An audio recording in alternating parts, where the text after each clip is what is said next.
Good morning students. अज आप करांगे part 7 मित्र की पछाण।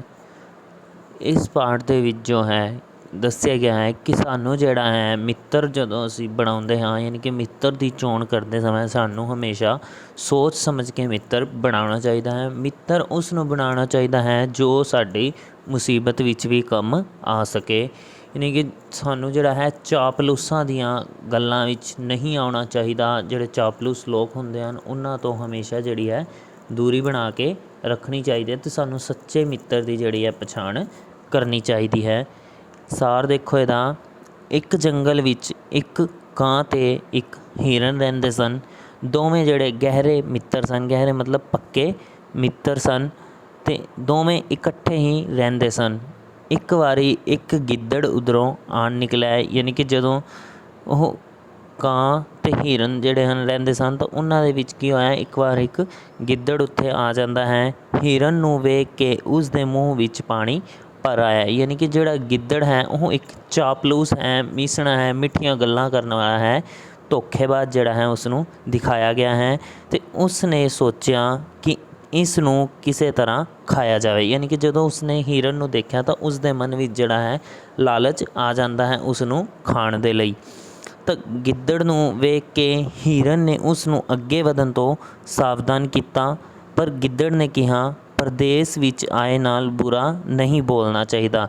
ਯਾਨੀ ਕਿ ਉਹ ਜਿਹੜਾ ਹੈ ਪ੍ਰਦੇਸ਼ ਵਿੱਚ ਯਾਨੀ ਕਿ ਦੂਜੇ ਦੇਸ਼ ਵਿੱਚ, ਉਸ ਦਾ ਕਹਿਣ ਦਾ ਮਤਲਬ ਹੈ ਕਿ ਉਹ ਬਾਹਰੋਂ ਦੀ ਆਇਆ ਹੈ ਤਾਂ ਉਸ ਨਾਲ ਬੁਰਾ ਵਿਵਹਾਰ ਨਾ ਕਰੇ।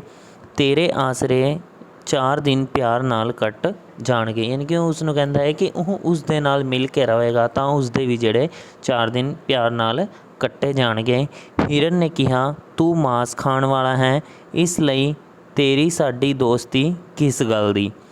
ਗਿੱਦੜ ਨੇ ਹਿਰਨ ਨੂੰ ਆਪਣੀਆਂ ਮਿੱਠੀਆਂ ਮਿੱਠੀਆਂ ਗੱਲਾਂ ਵਿੱਚ ਫਸਾ ਲਿਆ, ਉਸ ਨੂੰ ਫੁਸਲਾ ਕੇ ਉਸ ਨਾਲ ਹੀ ਰਹਿਣ ਲੱਗ ਪਿਆ। ਯਾਨੀ ਕਿ ਜਿਹੜਾ ਗਿੱਦੜ ਹੈ ਉਹ ਉਸਨੇ ਜਿਹੜਾ ਹਿਰਨ ਨੂੰ ਆਪਣੀਆਂ ਮਿੱਠੀਆਂ ਗੱਲਾਂ ਦੇ ਵਿੱਚ ਫਸਾ ਲਿਆ। ਉਸ ਦੇ ਮਨ ਵਿੱਚ ਜਿਹੜਾ ਹੈ ਉਸ ਦੇ ਲਈ ਲਾਲਚ ਆ ਜਾਂਦਾ ਹੈ, ਪਰ ਉਹ ਉਸ ਨੂੰ ਆਪਣੀਆਂ ਮਿੱਠੀਆਂ ਗੱਲਾਂ ਦੇ ਵਿੱਚ ਬਹਿਲਾ ਫੁਸਲਾ ਕੇ ਉਸ ਦੇ ਨਾਲ ਹੀ ਰਹਿਣ ਲੱਗ ਜਾਂਦਾ ਹੈ। ਸ਼ਾਮ ਪੈਣ 'ਤੇ ਗਿੱਦੜ ਹਿਰਨ ਦੇ ਟਿਕਾਣੇ 'ਤੇ ਚਲਾ ਗਿਆ। ਉਸ ਨੂੰ ਵੇਖ ਕੇ ਕਾਂ ਨੇ ਹਿਰਨ ਨੂੰ ਚੇਤਾਵਨੀ ਦਿੱਤੀ ਕਿ ਇਹ ਤਾਂ ਦੁਸ਼ਟ ਹੈ, ਕਿ ਮਤਲਬ ਇਹ ਜਿਹੜਾ ਹੈ ਦੁਸ਼ਟ ਦਾ ਮਤਲਬ ਕਿ ਇਹ ਜਿਹੜਾ ਪਾਪੀ ਹੈ, ਤੂੰ ਇਸ ਦੇ ਜਾਲ ਵਿੱਚ ਕਿਵੇਂ ਫਸ ਗਿਆ। ਗਿੱਦੜ ਨੂੰ ਇਹ ਗੱਲ ਬੁਰੀ ਲੱਗੀ ਅਤੇ ਉਸ ਨੇ ਕਿਹਾ ਕਿ ਮੈਂ ਵਾਪਸ ਚਲਾ ਜਾਂਦਾ ਹਾਂ। ਅਤੇ ਜਦੋਂ ਮਤਲਬ ਉਹ ਉਸ ਨੂੰ ਹਿਰਨ ਜਿਹੜਾ ਹੈ ਗਿੱਦੜ ਨੂੰ ਲੈ ਕੇ ਆਪਣੇ ਟਿਕਾਣੇ 'ਤੇ ਜਾਂਦਾ ਤਾਂ ਉੱਥੇ ਜਿਹੜਾ ਉਸਦਾ ਦੋਸਤ ਕਾਂ ਹੁੰਦਾ ਹੈ ਉਹ ਕਹਿੰਦਾ ਹੈ ਕਿ ਤੂੰ ਇਸ ਦੀਆਂ ਗੱਲਾਂ ਵਿੱਚ ਕਿਵੇਂ ਫਸ ਆਇਆ, ਇਹ ਦੁਸ਼ਟ ਵੈਰੀ ਹੈ, ਪਾਪੀ ਹੈ, ਇਹ ਮਾਸ ਖਾਣ ਵਾਲਾ ਹੈ, ਤਾਂ ਤੂੰ ਇਸ ਦੀਆਂ ਗੱਲਾਂ ਵਿੱਚ ਕਿਵੇਂ ਫਸ ਚੁੱਕਿਆ। ਤਾਂ ਜਿਹੜਾ ਹੈ ਗਿੱਦੜ ਨੂੰ ਇਹ ਗੱਲ ਬੁਰੀ ਲੱਗਦੀ ਹੈ ਤਾਂ ਉਹ ਉੱਥੋਂ ਵਾਪਸ ਜਾਣ ਲਈ ਗੱਲ ਕਹਿੰਦਾ ਹੈ, ਇਸ ਬੇਇੱਜ਼ਤੀ ਨਾਲੋਂ ਇੱਥੇ ਚਲੇ ਜਾਣਾ ਹੀ ਚੰਗਾ ਹੈ। ਹਿਰਨ ਨੇ ਉਸ ਨੂੰ ਜਾਣ ਤੋਂ ਰੋਕ ਲਿਆ। ਉਸ ਨੇ ਕਾਂ ਨੂੰ ਉਲਾਮਾ ਦਿੱਤਾ। ਯਾਨੀ ਕਿ ਉਲਾਮਾ ਦੇਣ ਦਾ ਮਤਲਬ ਹੈ ਕਿ ਉਸ ਨੇ ਅੱਗੋਂ ਕਾਂ ਨੂੰ ਹੀ ਬੁਰਾ ਭਲਾ ਕਿਹਾ ਅਤੇ ਕਿਹਾ ਕਿ ਉਹ ਉਸ ਦੇ ਘਰ ਆਏ ਮਹਿਮਾਨ ਦਾ ਨਿਰਾਦਰ ਨਹੀਂ ਕਰਨਾ ਚਾਹੀਦਾ ਸੀ, ਇਹ ਪਰਦੇਸੀ ਦਾ ਬੜਾ ਨੇਕ ਜੀਵ ਹੈ। ਤਾਂ ਉਸ ਨੇ ਕਿਹਾ ਕਿ ਉਹ ਉਸ ਦਾ ਨਿਰਾਦਰ ਯਾਨੀ ਕਿ ਉਸ ਦੀ ਬੇਇੱਜ਼ਤੀ ਨਾ ਕਰੇ। ਇਹ ਜਿਹੜਾ ਬਾਹਰੋਂ ਆਇਆ ਹੈ ਗਿੱਦੜ, ਜਿਹੜਾ ਪਰਦੇਸੀ ਆਇਆ ਹੈ, ਇਹ ਬੜਾ ਹੀ ਚੰਗਾ ਹੈ, ਨੇਕ ਮਤਲਬ ਚੰਗਾ ਹੈ। ਗਿੱਦੜ ਹਿਰਨ ਦਾ ਵਿਸ਼ਵਾਸ ਜਿੱਤਣ ਵਾਸਤੇ ਰੋਜ਼ ਉਸ ਨੂੰ ਆਪਣੇ ਨਾਲ ਘੁੰਮਣ ਲੈ ਜਾਂਦਾ ਅਤੇ ਸ਼ਾਮੀ ਵਾਪਸ ਆ ਜਾਂਦੇ। ਇੱਕ ਦਿਨ ਜਦੋਂ ਗਿੱਦੜ ਇਹ ਜਾਣ ਗਿਆ ਕਿ ਹੁਣ ਹਿਰਨ ਨੂੰ ਉਸ ਦੀ ਦੋਸਤੀ 'ਤੇ ਵਿਸ਼ਵਾਸ ਹੋ ਗਿਆ ਹੈ ਤਾਂ ਕਹਿਣ ਲੱਗਾ ਤੂੰ ਬਹੁਤ ਕਮਜ਼ੋਰ ਹੋ ਗਿਆ ਹੈ, ਚੱਲ ਮੈਂ ਤੈਨੂੰ ਹਰਿਆ ਭਰਿਆ ਖੇਤ ਦਿਖਾਵਾਂ। ਯਾਨੀ ਕਿ ਉਸ ਨੇ ਆਪਣੀਆਂ ਗੱਲਾਂ ਦੇ ਵਿੱਚ ਫਸਾ ਲਿਆ ਤਾਂ ਉਹ ਉਸ ਨੂੰ ਇੱਕ ਹਰੇ ਭਰੇ ਖੇਤ ਵਿੱਚ ਲੈ ਗਿਆ। ਤੇਰੀ ਸਿਹਤ ਬਹੁਤ ਛੇਤੀ ਬਣ ਜਾਵੇਗੀ। ਤਾਂ ਉਹ ਕਹਿਣ ਲੱਗਾ ਕਿ ਜੇਕਰ ਤੂੰ ਇੱਥੇ ਹਰਿਆ ਭਰਿਆ ਖੇਤ ਦੇ ਵਿੱਚ ਘਾਹ ਚਰੇਂਗਾ ਤਾਂ ਤੇਰੀ ਜਿਹੜੀ ਸਿਹਤ ਹੈ ਬਹੁਤ ਛੇਤੀ ਬਣ ਜਾਵੇਗੀ। ਹਿਰਨ ਗਿੱਦੜ ਦੀਆਂ ਗੱਲਾਂ ਵਿੱਚ ਆ ਗਿਆ।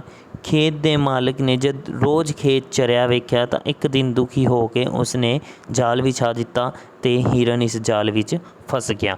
ਯਾਨੀ ਕਿ ਜਿਹੜਾ ਗਿੱਦੜ ਦੇ ਕਾਰਨ ਹਿਰਨ ਜਿਹੜਾ ਹੈ ਉੱਥੇ ਰੋਜ਼ ਘਾਹ ਚਰਨ ਲਈ ਜਾਂਦਾ ਸੀ ਤਾਂ ਉੱਥੋਂ ਦੇ ਜਿਹੜਾ ਮਾਲਕ ਸੀ ਖੇਤ ਦਾ ਉਹ ਇੰਨਾ ਦੁਖੀ ਹੋ ਗਿਆ ਕਿ ਉਸਦਾ ਜਿਹੜਾ ਰੋਜ਼ ਖੇਤ 'ਚ ਰਹਿ ਜਾਂਦਾ ਸੀ। ਇਸ ਕਰਕੇ ਉਸਨੇ ਆਪਣੇ ਖੇਤ ਵਿੱਚ ਜਾਲ ਫਸਾ ਦਿੱਤਾ ਅਤੇ ਹਿਰਨ ਜਿਹੜਾ ਹੈ ਫਿਰ ਉੱਥੇ ਖੇਤ ਚਰਨ ਗਿਆ ਤਾਂ ਉਸਦੇ ਜਾਲ ਵਿੱਚ ਫਸ ਗਿਆ। ਹਿਰਨ ਬੜਾ ਨਿਰਾਸ਼ ਹੋਇਆ ਅਤੇ ਆਖਿਆ, ਓਏ ਦੁਸ਼ਟਾ ਮਤਲਬ ਹੇ ਪਾਪੀ, ਤੂੰ ਸੱਚਮੁੱਚ ਧੋਖੇਬਾਜ਼ ਨਿਕਲਿਆ। ਕਾਂ ਠੀਕ ਹੀ ਕਹਿੰਦਾ ਸੀ ਕਿ ਜਦੋਂ ਹਿਰਨ ਸ਼ਾਮ ਨੂੰ ਆਪਣੇ ਟਿਕਾਣੇ 'ਤੇ ਨਾ ਪਹੁੰਚਿਆ ਤਾਂ ਕਾਂ ਉਸਨੂੰ ਲੱਭਣ ਲਈ ਤੁਰ ਪਿਆ। ਉਹ ਉੱਥੇ ਹੀ ਪੁੱਜ ਗਿਆ ਜਿੱਥੇ ਹਿਰਨ ਫਸਿਆ ਹੋਇਆ ਸੀ। ਕਾਂ ਨੇ ਹਿਰਨ ਨੂੰ ਆਖਿਆ ਕਿ ਜਦੋਂ ਕਿਸਾਨ ਆਵੇਗਾ ਤਾਂ ਤੂੰ ਮੁਰਦਾ ਬਣ ਕੇ ਲੇਟ ਜਾਈਂ। ਯਾਨੀ ਕਿ ਜਦੋਂ ਹਿਰਨ ਜਿਹੜਾ ਹੈ ਉਸ ਦੇ ਜਾਲ ਵਿੱਚ ਫਸ ਚੁੱਕਿਆ ਸੀ ਤਾਂ ਕਾਂ ਜਿਹੜਾ ਉਸ ਨੂੰ ਲੱਭਣ ਲਈ ਜਾਂਦਾ ਹੈ ਤਾਂ ਉਹ ਦੇਖਦਾ ਹੈ ਕਿ ਕਾਂ ਜਿਹੜਾ ਹੈ ਜਾਲ ਵਿੱਚ ਫਸ ਚੁੱਕਿਆ ਸੀ ਅਤੇ ਉਹ ਉਸ ਨੂੰ ਇੱਕ ਸਲਾਹ ਦਿੰਦਾ ਹੈ ਕਿ ਜਦੋਂ ਇੱਥੇ ਕਿਸਾਨ ਆਵੇਗਾ ਤਾਂ ਤੂੰ ਮੁਰਦਾ ਬਣ ਕੇ ਯਾਨੀ ਕਿ ਤੂੰ ਮਰਿਆ ਹੋਇਆ ਬਣ ਕੇ ਇੱਥੇ ਲੇਟ ਜਾਵੀਂ ਤਾਂ ਜਿਹੜਾ ਉਹ ਤੈਨੂੰ ਮੁਰਦਾ ਸਮਝੇਗਾ। ਜੀਭ ਬਾਹਰ ਕੱਢ ਲਵੀਂ, ਢਿੱਡ ਫੁਲਾ ਲਵੀਂ, ਕਿਸਾਨ ਤੈਨੂੰ ਮੁਰਦਾ ਸਮਝ ਕੇ ਛੱਡ ਦੇਵੇਗਾ। ਮੈਂ ਆਪਣੀ ਕਾਂ ਨਾਲ ਤੈਨੂੰ ਇਸ਼ਾਰਾ ਕਰ ਦਿਆਂਗਾ, ਫਿਰ ਤੂੰ ਭੱਜ ਜਾਵੀਂ। ਤਾਂ ਅਗਲੇ ਦਿਨ ਜਦੋਂ ਕਿਸਾਨ ਆਇਆ ਤਾਂ ਉਸਨੇ ਵੇਖਿਆ ਕਿ ਹਿਰਨ ਤਾਂ ਮਰ ਗਿਆ ਹੈ, ਪੇਟ ਫੁੱਲਿਆ ਹੋਇਆ ਹੈ। ਉਸਨੇ ਜਾਲ ਖੋਲ੍ਹਣਾ ਸ਼ੁਰੂ ਕੀਤਾ ਤਾਂ ਕਾਂ ਨੇ ਕਾਂ ਦੀ ਆਵਾਜ਼ ਵਿੱਚ ਕਿਹਾ, ਮਿੱਤਰਾ ਦੌੜ ਜਾ। ਯਾਨੀ ਕਿ ਜਦੋਂ ਉਸਨੇ ਉਸ ਨੂੰ ਸਲਾਹ ਦਿੱਤੀ ਕਿ ਕਿਸਾਨ ਆਏਗਾ ਤਾਂ ਤੂੰ ਆਪਣੇ ਆਪ ਨੂੰ ਮਰਿਆ ਹੋਇਆ ਦਿਖਾਈ ਤਾਂ ਕਿਸਾਨ ਤੈਨੂੰ ਮਰਿਆ ਹੋਇਆ ਸਮਝ ਕੇ ਛੱਡ ਦੇਵੇਗਾ। ਅਗਲੇ ਦਿਨ ਜਦੋਂ ਕਿਸਾਨ ਉੱਥੇ ਆਉਂਦਾ ਹੈ ਤਾਂ ਉਹ ਦੇਖਦਾ ਹੈ ਕਿ ਇਹ ਹਿਰਨ ਤਾਂ ਮਰ ਚੁੱਕਿਆ ਹੈ ਤਾਂ ਕਾਂ ਜਿਹੜਾ ਹੈ ਉੱਥੇ ਹੀ ਹੁੰਦਾ ਹੈ। ਉਹ ਆਪਣੀ ਕਾਂ ਦੀ ਆਵਾਜ਼ ਦੇ ਵਿੱਚ ਕਹਿੰਦਾ ਹੈ ਕਿ ਮਿੱਤਰਾ ਦੌੜ ਜਾ। ਹਿਰਨ ਇਹ ਸ਼ਬਦ ਸੁਣ ਕੇ ਦੌੜ ਗਿਆ। ਕਿਸਾਨ ਨੇ ਗੁੱਸੇ ਵਿੱਚ ਆ ਕੇ ਡਾਂਗ ਮਾਰੀ। ਡਾਂਗ ਦਾ ਮਤਲਬ ਹੈ ਸੋਟੀ ਡੰਡਾ ਆਪਾਂ ਕਹਿ ਦਿੰਦੇ ਹਾਂ ਕਿ ਡਾਂਗ ਮਾਰੀ। ਡਾਂਗ ਹਿਰਨ ਨੂੰ ਤਾਂ ਨਹੀਂ ਲੱਗੀ ਪਰ ਝਾੜੀ ਵਿੱਚ ਲੁਕੇ ਗਿੱਦੜ ਦੇ ਸਿਰ ਵਿੱਚ ਜਾ ਵੱਜੀ। ਯਾਨੀ ਕਿ ਗਿੱਦੜ ਜਿਹੜਾ ਹੈ ਉੱਥੇ ਲੁੱਕ ਕੇ ਦੇਖ ਰਿਹਾ ਸੀ ਕਿ ਹਿਰਨ ਕਦੋਂ ਮਰਿਆ ਹੋਇਆ ਇਸ ਜਾਲ ਵਿੱਚੋਂ ਬਾਹਰ ਨਿਕਲੇਗਾ ਅਤੇ ਮੈਂ ਕਦੋਂ ਉਸਨੂੰ ਖਾਵਾਂਗਾ। ਉਹ ਝਾੜੀ ਵਿੱਚ ਲੁਕਿਆ ਹੋਇਆ ਦੇਖ ਰਿਹਾ ਸੀ ਪਰ ਜਦੋਂ ਕਿਸਾਨ ਨੇ ਹਿਰਨ ਨੂੰ ਮਾਰਨ ਲਈ ਸੋਟੀ ਮਾਰੀ ਤਾਂ ਉਹ ਜਿਹੜਾ ਹੈ ਝਾੜੀ ਵਿੱਚ ਲੁਕੇ ਹੋਏ ਗਿੱਦੜ ਦੇ ਸਿਰ ਵਿੱਚ ਵੱਜ ਗਈ ਅਤੇ ਉਹ ਜਿਹੜਾ ਹੈ ਉੱਥੇ ਹੀ ਮਰ ਗਿਆ। ਕਾਂ ਨੇ ਉੱਚੀ ਆਵਾਜ਼ ਵਿੱਚ ਆਖਿਆ, ਮਿੱਤਰਤਾ ਦੀ ਜੈ, ਦੋਸਤ ਦੀ ਖੈ। ਯਾਨੀ ਕਿ ਮਿੱਤਰਤਾ ਜਿਹੜੀ ਸੱਚੇ ਮਿੱਤਰ ਹੁੰਦੇ ਹਨ ਉਹਨਾਂ ਦੀ ਜੈ ਅਤੇ ਧੋਖੇਬਾਜ਼ ਜਿਹੜੇ ਹੁੰਦੇ ਹਨ, ਧੋਖੀ ਮਿੱਤਰ ਹਨ, ਉਹਨਾਂ ਦੀ ਖੈ ਯਾਨੀ ਕਿ ਉਹਨਾਂ ਦੀ ਹਮੇਸ਼ਾ ਹਾਰ ਹੁੰਦੀ ਹੈ। ਭਾਵ ਮਿੱਤਰਤਾ ਦੀ ਸਦਾ ਜਿੱਤ ਹੁੰਦੀ ਹੈ ਅਤੇ ਧੋਖੇਬਾਜ਼ ਜਿਹੜਾ ਹੈ ਮਰ ਜਾਂਦਾ ਹੈ।